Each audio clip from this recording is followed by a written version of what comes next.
Channel के सभी दर्शकों को नमस्कार, जय श्री कृष्णा, प्रणाम।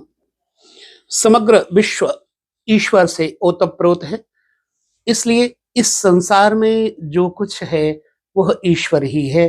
ग्रह, नक्षत्र, तारे, अणु, परमाणु, त्रसरेणु में व्यापक उसकी एक एक जो रश्मियां हैं प्रकृति की, उसी में ओतप्रोत है। जैसे कपड़े में सूत, ठीक उसी प्रकार से इस जगत में ईश्वर व्यापक है। इसीलिए कहा गया है ईशावास्यमिदं सर्वम यत् किंचित जगत्याम जगत तेन त्यक्तेन भुंजीथा मां गृधः कस्य सिद्धनम। ज्योतिष के संदर्भ को मैं आपके सामने प्रस्तुत करता हूं।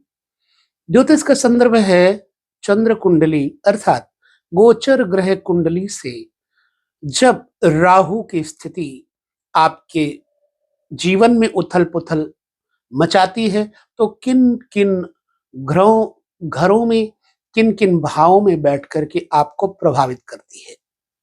यहां मैं आपको ये बात कह दूं कि राहु ग्रह छाया ग्रह है।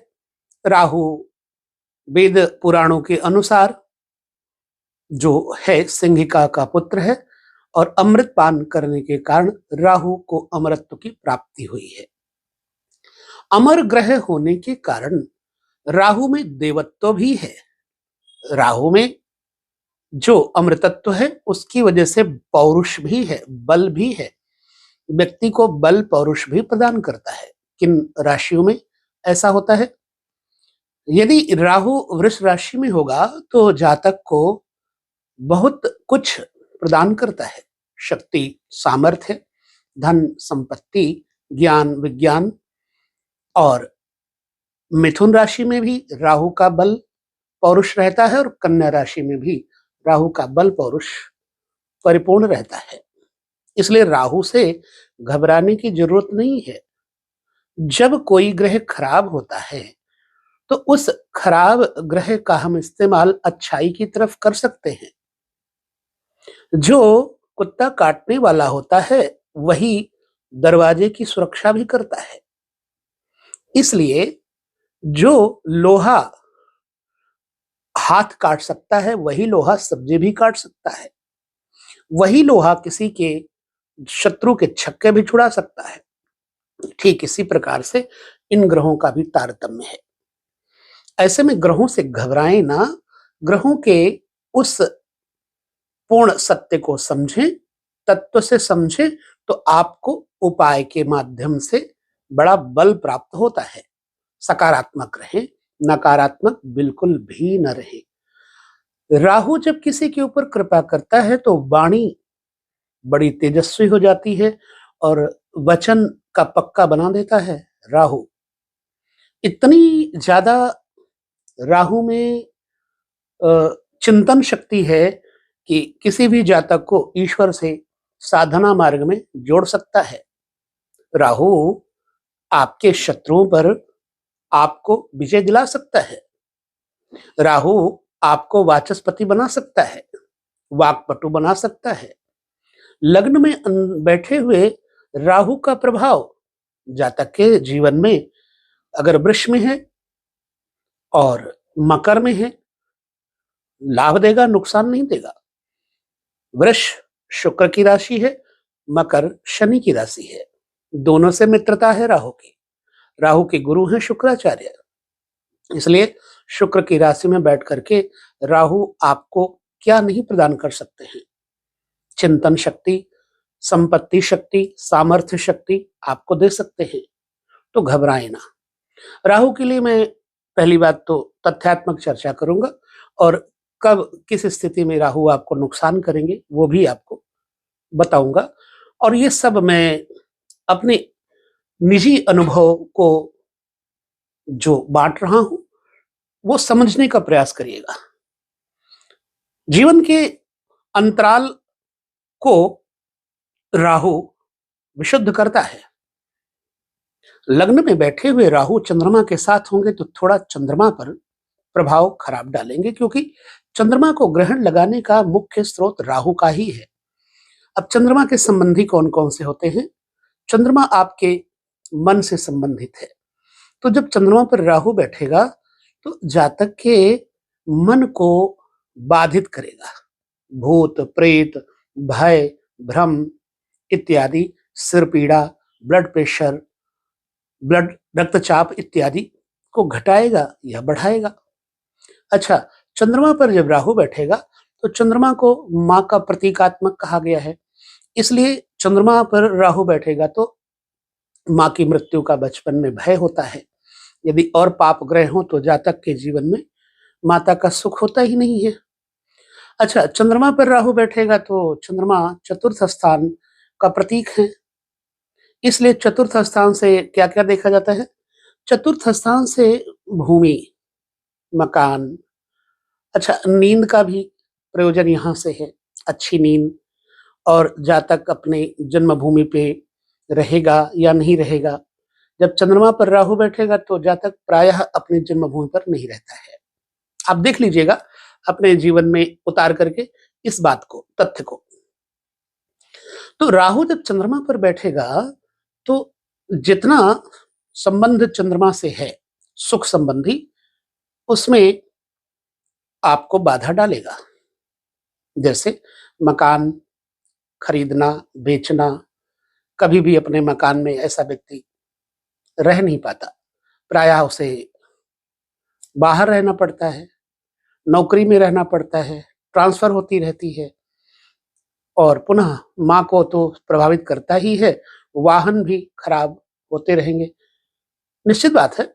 तो जब चंद्रमा पर राहु का प्रभाव होगा तो आपका वाहन जरूर खराब होगा। ऐसे में जब भी आप कोई नया वाहन खरीदें तो उस वाहन को थोड़ा चिन्हित कर दें, चोट लगा दें कहीं, नहीं तो दुर्घटना होने का भय रहता है।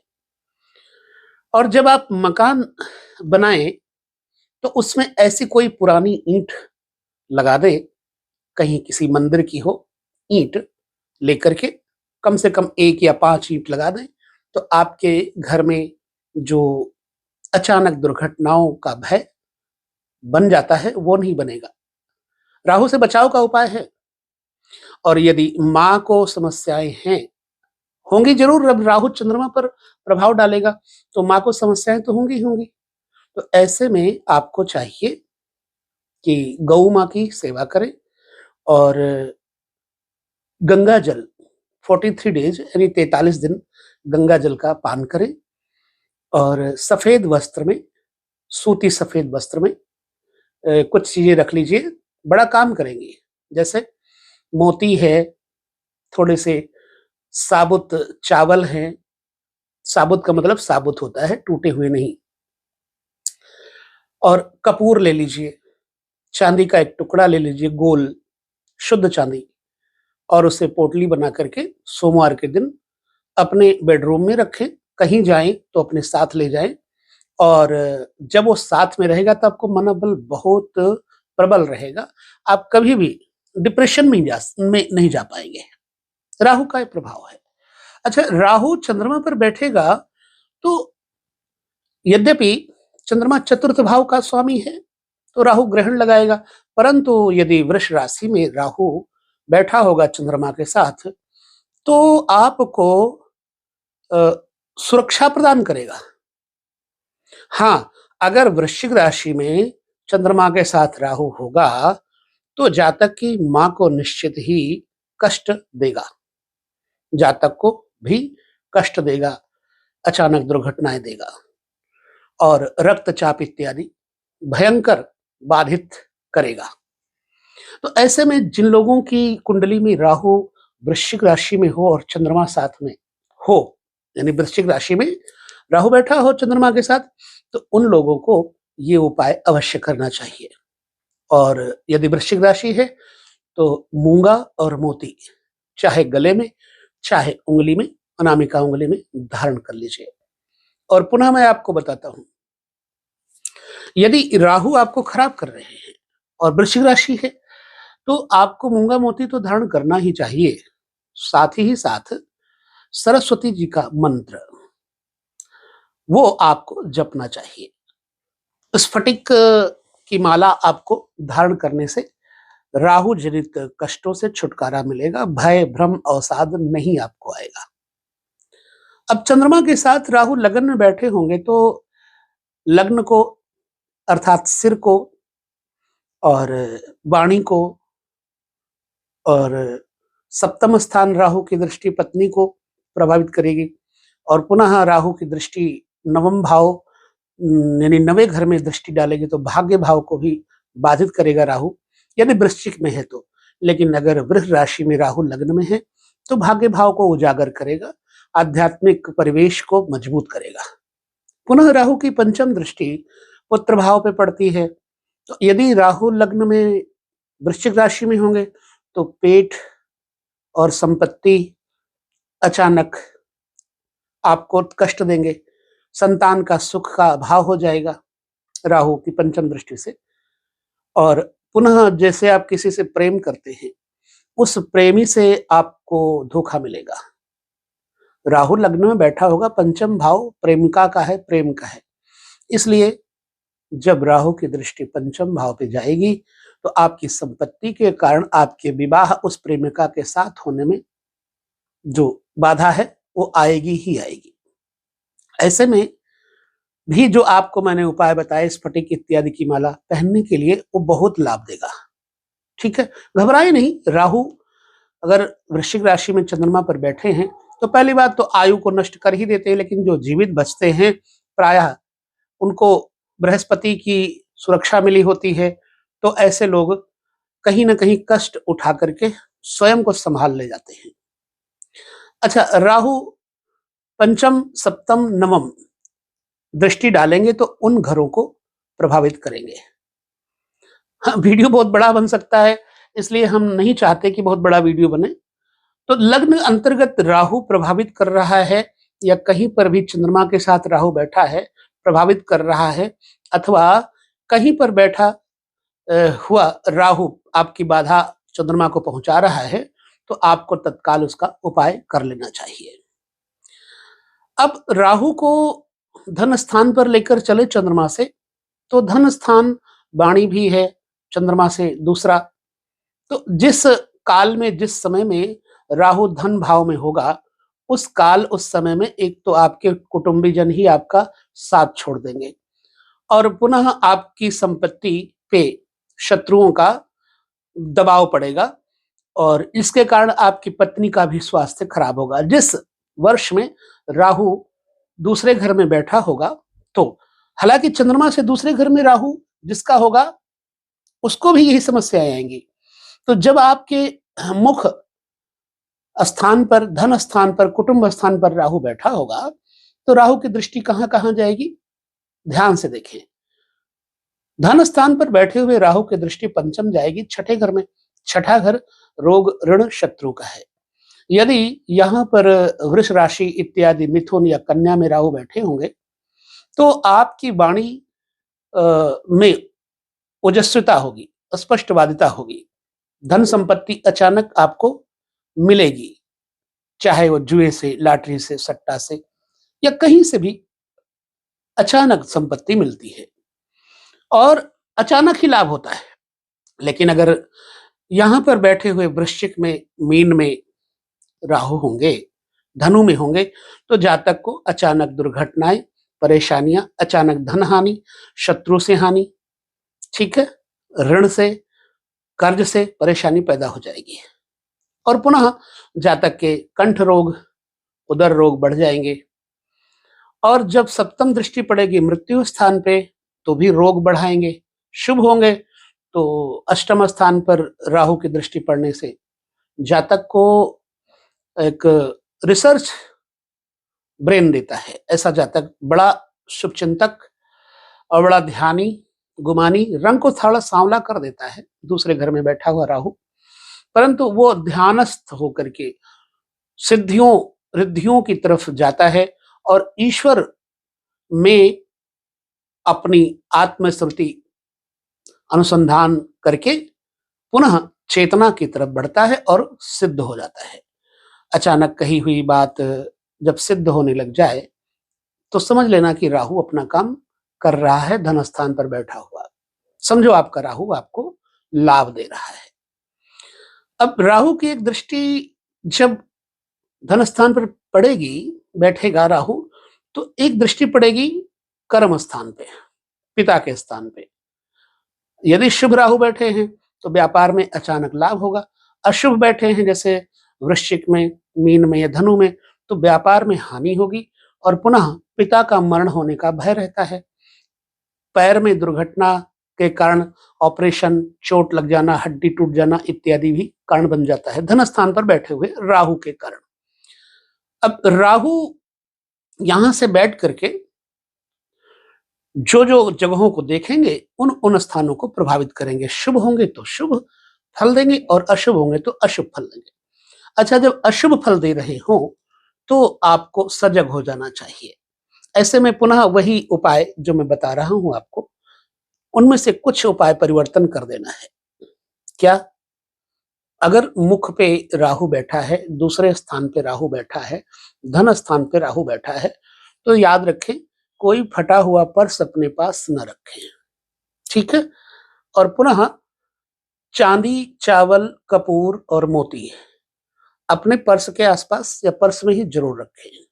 फटा हुआ पर्स बिल्कुल नहीं रखना, नहीं तो नकारात्मक ऊर्जा आपके ऊपर छाएगी और आपका धन नुकसान में जाएगा।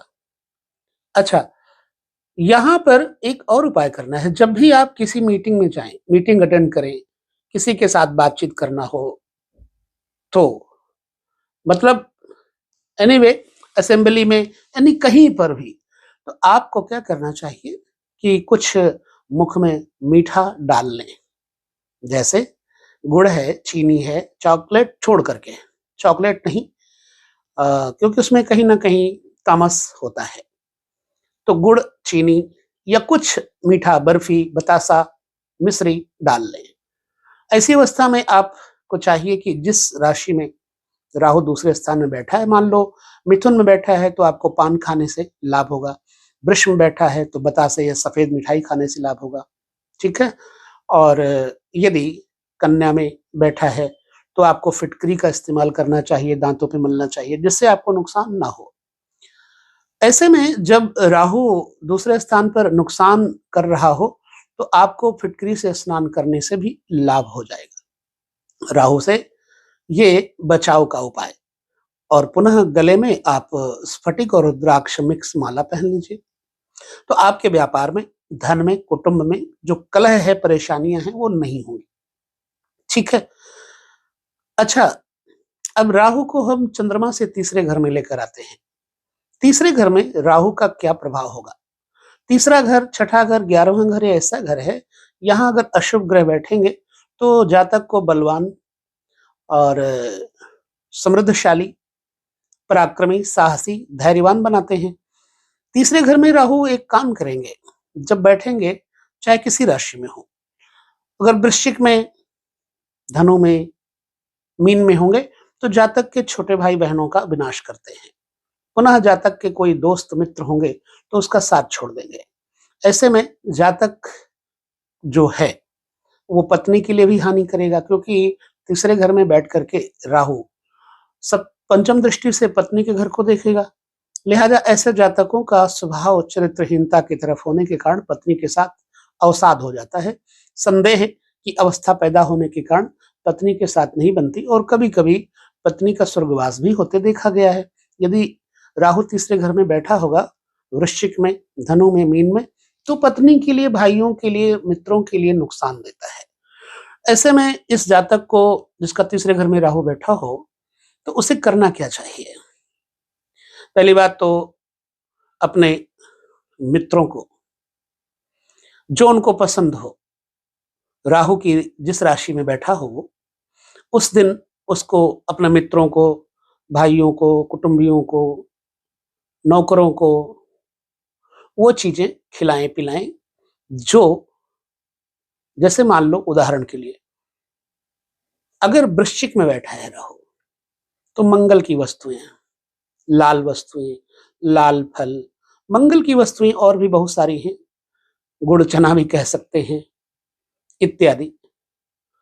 अच्छा, इलेक्ट्रॉनिक चीजें भी आप दे सकते हैं, घड़ी वगैरह भी दे सकते हैं किसी मित्र को, भाई बंधु को, जिससे आपका तीसरे घर में बैठा हुआ राहु आपके वर्किंग सिस्टम को ठीक कर देगा। और पुनः जब घड़ी आप किसी को देते हैं तो आपकी घड़ियां यानी आपका समय सुनियोजित हो जाता है, मजबूत हो जाता है। तीसरे घर में बैठ करके राहु का प्रभाव भाग्य भाव पर पड़ेगा। जब चंद्रमा से तीसरे घर में राहु जन्म पर ही बैठे होंगे तो पढ़ाई में बाधा पड़ेगी पड़ेगी, निश्चित बात है। और पुनः जातक के पीठ की रीढ़ में दर्द पैदा होगी, हिप्स में दर्द पैदा होगी, जांघों में, थाई में दर्द पैदा होगी। जातक का मन पूजा पाठ में नहीं लगेगा, पिता के साथ उसकी वार्ता सकारात्मक में ही रहेगी, पिता के साथ उसकी विचारधाराएं नहीं मिलेंगी। ऐसे में जातक को करना क्या चाहिए? 9th हाउस को राहु देखेगा तो खराब करेगा। तो इस अवस्था में जातक को अपने पूजा रूम में क्या करना चाहिए? रुद्राक्ष की माला रखनी चाहिए। जातक को पूजा रूम में आईना रखना चाहिए, दर्पण रखना चाहिए। और पुनः जब पूजा करते समय जातक बैठे तो आईने को देखे और देखने के बाद दूध से छिट्टे मारे, उसको साफ कर दे। उसके बाद फिर चेहरा देखे, दूध से छिट्टे मारे, साफ कर दे। ऐसे 2, 3, 5 बार कर सकते हैं। इससे आपके ऊपर जो राहु की छाया भाग्य भाव को खराब करती है वो बिल्कुल नहीं करेगी और आपका जीवन भाग्यशाली बन जाता है। और आपका जो चित्त नहीं लग रहा था, मान लो पिता के साथ नहीं बन रही थी तो पिता के साथ बनने लग जाएगी। जो आपको दर्दें थी वो अब नहीं होंगी। ठीक है, तो इसे सकारात्मक रूप से लें, क्योंकि ग्रहों का काम है, वो तो अपना काम करेंगे ही करेंगे। और ये कोई बचा नहीं है इससे जिसके जीवन में ग्रह ना हो। सभी के ऊपर कष्ट और सुख दुख आते रहते हैं। तो उसका उपाय में मात्र उपाय पर ध्यान रखना है। अब राहु की एक पुनः दृष्टि जो पड़ रही है, 11वें घर में पड़ रही है, आमदनी के घर को भी तो बाधित करता है ना। तो ऐसे में जातक की आमदनी रुकेगी, बड़े भाई बहन मित्र और ऊंचे स्तर के ऑफिसर आपका साथ छोड़ देते हैं। क्या करें इसी अवस्था में? अष्ट धातु का कोई छल्ला या कड़ा आप धारण कर लें तो आमदनी आपकी बाधित नहीं होगी। बिल्कुल सही बात है, ये करके देख लीजिएगा। अब राहु को हम, वीडियो बहुत बड़ा ना बने इसके लिए मैं कोशिश करता हूं कि राहु के 4 भाग में वीडियो बनाएं आपको और दें। चंद्रमा से राहु चौथे घर में बैठा होगा तो फिर वही बात आएगी, ढाक के 3 पात।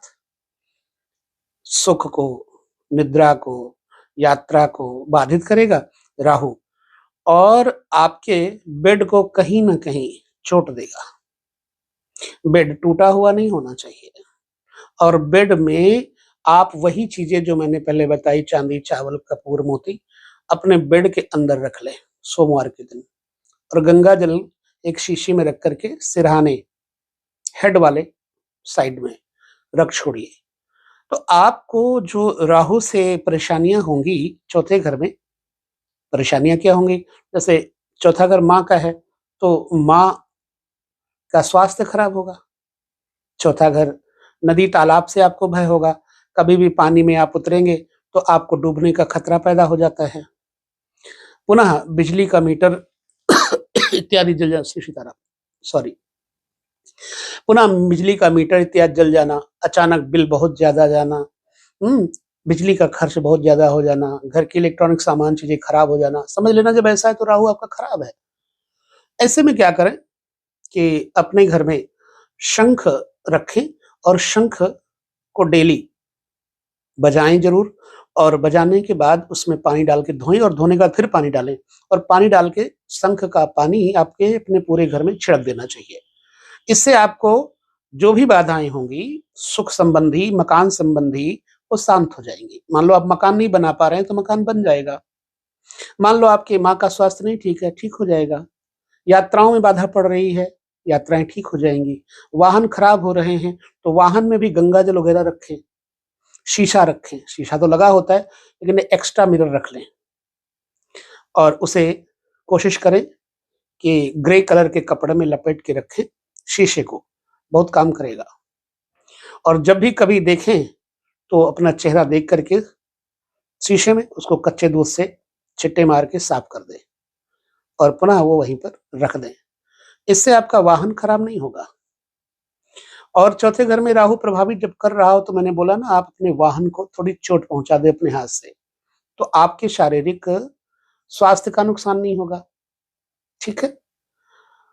और जब राहु की दृष्टि पंचम जाएगी तो पुनः वही बात, पत्नी के घर को पंचम दृष्टि से पत्नी का स्वास्थ्य खराब करेगी। जब ये आप उपाय कर लेते तो पत्नी का स्वास्थ्य और आपका जो बिजनेस है पार्टनरशिप वाला, वो भी प्रभावित नहीं होगा। और पुनः राहु की जो दृष्टि है, सप्तम दृष्टि पिता को और माता को, उनके साथ संबंधों को बिगाड़ती है, वो भी नहीं बिगड़ेगा। राहु जब चौथे घर में हो तो जातक को अपने घर में कुत्ता पालना चाहिए, और कुत्ते को पाले या ना पाले, लेकिन कुत्ते को दही इत्यादि खिलाने से लाभ होता है। तेल से चुपड़ करके रोटी भी खिला सकते हैं। और जब चौथे घर में राहु बैठा हो तो जातक को जल के जंतुओं को, पानी में रहने वाले मछली, कछुए इत्यादि को, जैसे फुल्लियां हैं, लाई है, चावल है, कुछ भी उनको खिलाना चाहिए। इससे आपको व्यापारिक स्थितियां मजबूत करने में सहायता मिलेगी। पुनः आप जो है एक झंडा किसी पीपल के वृक्ष पर झंडा लगवा दें तो आपके व्यापार को बल मिलेगा। और नवम दृष्टि से व्यापार के अलावा जो राहु की जाती है बेडरूम में दृष्टि, तो ऐसे में आप अपने बेडरूम को गंदा मत रखें। बेडरूम को साफ सुथरा, बिल्कुल शुद्ध सफेद चादर इस्तेमाल न करें, ग्रे कलर की चादर इस्तेमाल करें, नीले कलर की भी चादर इस्तेमाल कर सकते हैं, बशर्ते व्हाइट प्योर ना हो। अगर व्हाइट आप यूज कर रहे हैं तो उसका किनारा कोई और कलर का हो जाए, कुछ कलर हो जाए, तो आपको बेडरूम में प्रॉब्लम्स नहीं आएंगी। और पुनः मैं कहूंगा कि बेडरूम में दर्पण हालांकि लगाना बेडरूम में नहीं चाहिए वास्तु के हिसाब से, परंतु ऐसी जगह दर्पण रख दें जिसे आप सुबह स्नान करने के बाद देखें और छींटे मारें, साफ कर दें, दूध से छींटे मारें, साफ कर दें। ऐसे रोज ये प्रतिक्रिया करेंगे तो आपके पत्नी के साथ आपकी विचारधाराएं अच्छी बनेंगी। भोग सुख, वासना सुख, विषय सुख, इनमें जो बाधा पड़ रही होगी वह आपकी बाधा शांत हो जाएगी। पुनः आपके पैरों में दर्द, चोट चपेट इत्यादि लगने से भी आपकी सुरक्षा बनी रहेगी। और हो सके तो किसी को वेडिंग कंबल या कंबल, चद्दर, तकिया या फोल्डिंग बेड समेत दे दें, शैय्यादान कर दें, तो आपके राहु से आपके जीवन संगिनी के साथ बहुत सहयोग मिलेगा।